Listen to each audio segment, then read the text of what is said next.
14ই ফেব্রুয়ারি Valentine day. আপনার day এর কোনো অভাব নাই, আপনার কাছে ডে এর কোনো অভাব নাই। আপনাকে আমেরিকা থেকে ডে ভাড়া করতে হবে না, আপনাকে ইসরায়েল থেকে ডে ভাড়া করে আনতে হবে না। আপনার ভ্যালেন্টাইন ডে পালন করার দরকার নাই, আপনার 31st নাইট ডে দরকার নাই, আপনার টেডি ডে টিকটক ডে দরকার নাই, আপনার রোজ ডে দরকার নাই। আপনার কাছে এমন এমন ডে আছে, একটা 9 জিলহজ ইয়মে আরাফা আপনি পালন করেন, 1 বছর আগের গুনাহ মাফ হয়ে যাবে, 1 বছর পরের গুনাহ মাফ হয়ে যাবে। আপনি একটা ডে ঈদে মিলাদুন নবী পালন করেন। আপনার কাছে কি নাই ভাই? এই যে আগামীকাল কি একটা ডে আছে না, 14ই ফেব্রুয়ারি ডে, ভ্যালেন্টাইন ডে। দেখবেন অনেক সন্তানেরা মাকে স্পেশাল কিছু গিফট দিচ্ছে কালকে। আমরা যারা আলেম উলামা, আমরা আমাদের মা বাবাকে 365 দিন সমানভাবে ভালোবাসি। আপনারা যারা আলেম ওলামাদের অনুসারী, কোরআন সুন্নাহর প্রেমিক, আপনারাও আপনাদের বাবা মাকে 365 দিন বরাবর ভালোবাসেন, ঠিক কিনা বলেন?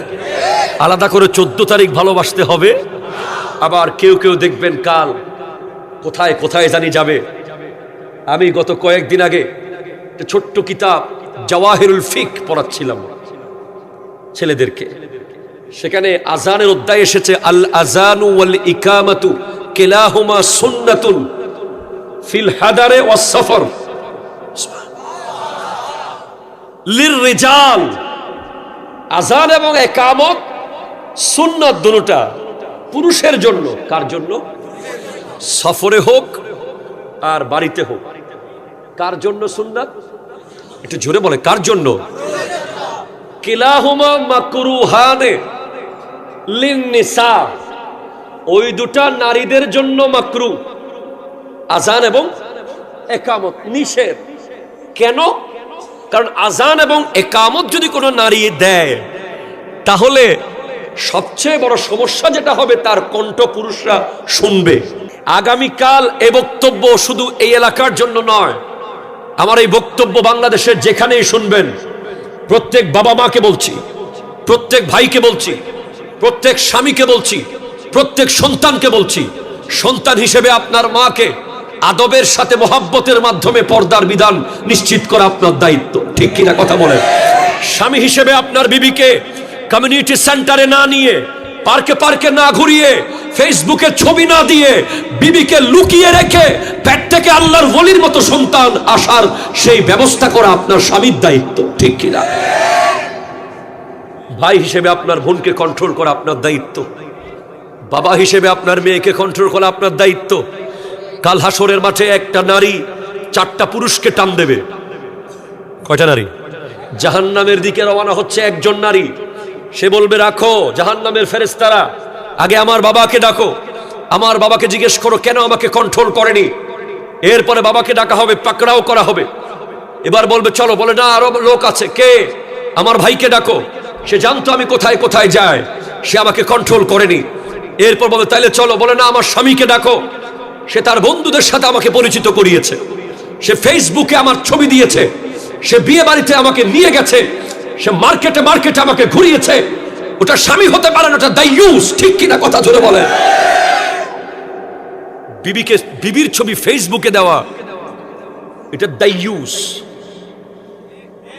এটা স্মার্টনেস নয়, এটা খ্যাত, ঠিক কিনা কথা বলেন না? যার বিবি যত লুকায়িত, তার বিবি তত স্মার্ট। আপনি দেখবেন কালকে দেখবেন অনেক বিবিদেরকে নিয়ে অনেক স্বামীরা ছবি দেবে, ভালোবাসা দিবসের ছবি। আমি তাদেরকে হাত জোর করে বলছি, আপনার বিবিকে দেখার অধিকার শুধু আপনার, ফেসবুক বাসীর দেখার অধিকার ইসলাম দেয় নাই, ঠিক কিনা কথা বলেন না? এরপরে আপনার সন্তান হিসেবে মা যদি পর্দার বাইরে যায়, আপনি তাকে আদবের সাথে বলবেন, মা তুমি যদি পর্দার বিধান নিশ্চিত না করো, আমি 1 সপ্তাহ খানা খাবো না, ঠিক কিনা বলেন? ওই নারী সন্তানকেও ডাকবেন। সেজন্য যেখানে আল্লাহ আযান এবং ইকামত, ভাই আপনি বলেন 1 কোটি ভ্যালেন্টাইন ডে পালন করলে 1 কোটি বার, কয়বার? 1 কোটি বার যদি ভ্যালেন্টাইন ডে পালন করেন, আজানের একটা শব্দ আল্লাহু আকবার, এই 2টা শব্দের পরিমাণ সওয়াব হবে 1 কোটি বার। 1 লক্ষ বার যদি ফেসবুকে ছবি দেন, 1 লক্ষ বার যদি আপনি মার্কেটে সানমার ওশেন সিটিতে যান, 1 লক্ষ বার ওই ঢাকার বসুন্ধরা সিটিতে যান, আপনি নারী হিসেবে আজান দেওয়ার যে ফজিলত, একবার শুধু আল্লাহু আকবার বলা, এটার 1001 কোটি ভাগের 1 ভাগ সওয়াব হবে। অথচ আল্লাহ সেটাকেও আপনার জন্য নিষেধ করেছেন। আমার মা, আমার বোন, আপনাদের জন্য সেটা আল্লাহ নিষেধ করে দিয়েছেন। আমার নবী, আমার ইসলাম সেটাকে আপনার জন্য মানা করে দিয়েছে। আপনাকে ঘরের ভিতরে নামাজ পড়তে বলেছে, মসজিদে যেতে মানা করে দিয়েছে। কেন? যাতে আপনার কণ্ঠ পর্দার ভিতরে থাকে, ঠিক কিনা বলেন? যেখানে আপনি আল্লাহর আজান দেবেন না, যেখানে ইসলাম আপনাকে একামত দিতে মানা করে, যেখানে ইসলাম আপনাকে মসজিদে যেতে নিষেধ করে, সেখানে আপনি বিয়ে বাড়িতে কেমনে যাবেন? ঠিক কিনা কথা বলেন না? আপনি মেহেদি অনুষ্ঠানে কেমনে যাবেন? আপনি ফেরিওয়ালার সামনে কেমনে যাবেন? আপনি 31st নাইটে ভ্যালেন্টাইন ডে নামে বেহায়াপনার দিনে পার্কে পার্কে নিজের এই চেহারা দেখিয়ে কেমনে ঘুরবেন? আপনাকেও কবরে যেতে হবে, ঠিক কিনা কথা বলেন? কোনো উপায় নাই। আমার নবী মেরাজের রাতে ওই জাহান্নামে অনেক বেশি নারীদেরকে দেখেছেন।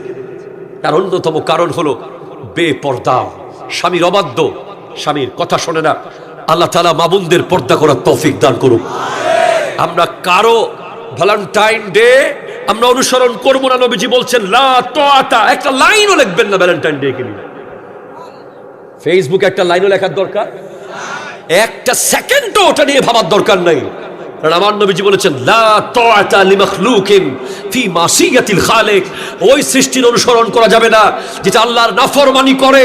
ওই ভ্যালেন্টাইন ডে যারা আবিষ্কার করেছে, 31st নাইট ডে যারা আবিষ্কার করেছে, আজ সংস্কৃতির নামে যারা অপসংস্কৃতি ঢুকিয়ে দিয়েছে, তারা সবাই ইহুদি খ্রিস্টানদের দালাল, ঠিক কিনা? হাত তুলে কথা বলে। আমাদের দরকার নেই। আমাদের সংস্কৃতি হলো ঈদুল ফিতর, ঈদুল আজহা, ইয়াউমুল জুমা, লাইলাতুল বারাত, লাইলাতুল কদর, লাইলাতুল মেরাজ, ঠিক কিনা কথা বলে?